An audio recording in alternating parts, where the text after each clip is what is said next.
আসসালামু আলাইকুম গাইস, কেমন আছেন? আশা করি ভালো আছেন। আজকে আমি চলে এলাম নতুন ভিডিও নিয়ে। কিছুদিন আগে আমার একটা খরগোশের 3টি বাচ্চা হয়েছিল। তো আমি ওদের খুব আদরে রেখেছিলাম। আজ সকালে ঘুম থেকে উঠে গিয়ে দেখি ওদের চোখ ফুটে গেছে, তাই আমি ওদের বাইরে বের করে দিলাম একটু দৌড়াদৌড়ি করার জন্য।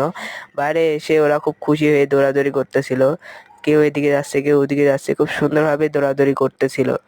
তো দেখা যাচ্ছে ওরা দৌড়াদৌড়ি করার সময় আমার পার্টনার বারবার ওদের বিরক্ত করতেছিল। পার্টনারকে বারণ করার পরও পার্টনার ওদের বিরক্ত করতেছিল।